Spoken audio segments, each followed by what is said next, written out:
Hey guys, welcome back to another video at MIM Reptiles. So today we're going to be talking about the little lady that is currently hiding under this piece of cork.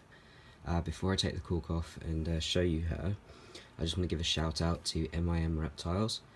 He's just made a brilliant video about the broader topic of what I'm going to be talking about today, which is royal pythons and fasting. So the video he's made is about, record keeping and what to do when your animals don't eat.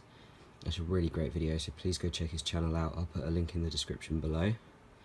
So today I'm going to be showing you Aki, who is my oldest royal python. So I'm just going to take this off there. Hello sweetheart.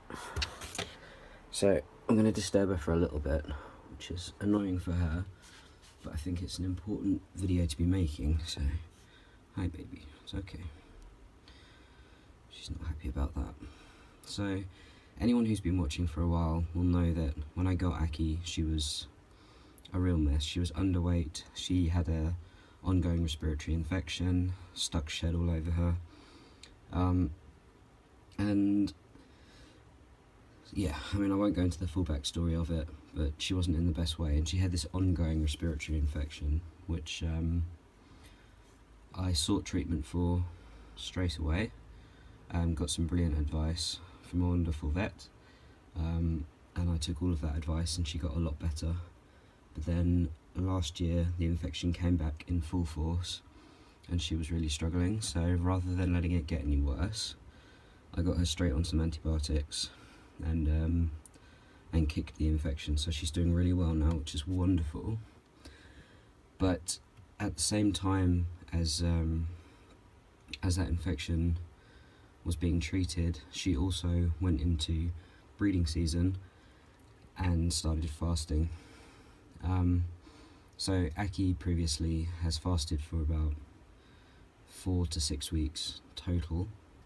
This time she fasted for about 5 months, and for me that was really scary because she was losing weight due to the stress of the injections of the antibiotics and not eating and being quite wired. She's a really active animal at night, and she dropped a bit of weight, and you can see on the sides of her here she's still a little bit loose, and she used to be incredibly muscular, but it's a lot better, and I'm really happy with the progress that she's made. So she's been back on food for 5 weeks now, and I'm really happy. Anyone that's been watching this channel for a while knows that Aki is, my absolute pride and joy. As much as every animal here is so incredibly important to me, she is an absolute angel. My first ever snake, and I love her to pieces. So she really does mean the world to me.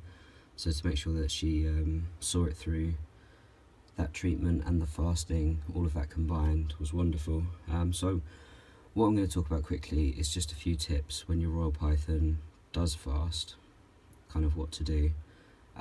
Aki's a bit of a fringe case because of that infection that she was battling at the same time. But in general, when a royal python fasts, the first thing to do is to offer them food less often. And I know that sounds counterproductive because you think like, oh god, my snake's gone off food. I really want to just offer them as much as possible in hopes that they'll go for it. But all it does really is stress them out, because if they had a larger amount of space, what they'd do is, rather than hiding in a rodent burrow, is probably go somewhere else and avoid food sources really. So cut down on the amount you offer. So if you feed weekly, then offer every 2 weeks. If you feed every 2 weeks, offer every 3. And the chances are that your snake will be slightly less stressed out by that. And royal pythons can be a little bit fussy, so the less stress the better. The real rule with them is that they will eat when they want to eat, unless there is some kind of health concern. Just don't worry about it. And if a royal python is your first snake and it's the first time that you're dealing with it, I completely understand what you're going through. It can be incredibly stressful, but the best thing to do really is just try and relax. Realise that it's very, very uncommon for an animal to starve themselves to death, and they're just doing what comes naturally during that breeding season to fast a little bit. An adult royal can go up to a year without food, some have gone longer. It really depends on the size of your snake, but here is when I'm gonna cut the video and I'm going to talk about record keeping a little bit, because that's really important. So top things to do when your snake is fasting: make sure that your husbandry is on point, so all of your heating and humidity is fine. As long as the animal is in the right conditions, they will eat when they need to eat. So as far as all of that is concerned, you just don't need to worry. So if you do any questions about that, let me know in the comments, and I'll get back to you as soon as possible. But as I said, now I'm going to show you a little bit about record keeping and why it's so important. Okay, so I've left Aki alone for now so she can go back to sleep. But I'm going to show you how I keep my records. Now you can do this whatever way you want to. If you want to keep them on in a notebook or on post-it notes, or same as here, on some kind of spreadsheet. As long as you do it, then you're all good, really. So I keep all of my snakes here, and some of my other animals as well will have a feeding chart just to keep track on how they're growing. So if we go into Aki, I'll show you why this is so important. So, to make it really clear to myself, I block off in red when one of the snakes doesn't eat, unless it's due to shedding, in which case I'll just make a note of it. Let's have a little zoom in here and see. So you can see that Aki's been eating for the last 3 weeks, and she's due another feed tomorrow. She's actually doubled up on a few of those feeds because one of my other royals has gone off her food every other week now. So instead of feeding her weekly, she's moved on to a twice monthly feed. So you can see this point here where Aki was on the antibiotics, and she'd gone on a bit of a fast before that, which I wasn't too worried about. She ate once, and then she really wasn't feeling very well, refused food twice. I took her straight to the vet at that point and got her on the antibiotics. And then this is where I got worried. So if she hadn't been on the antibiotics, there's a good chance she would have started eating a bit sooner. However, she was dropping weight at this point, and and it was really due to the stress, I think, of having her out every 3 days and injecting her. They are fairly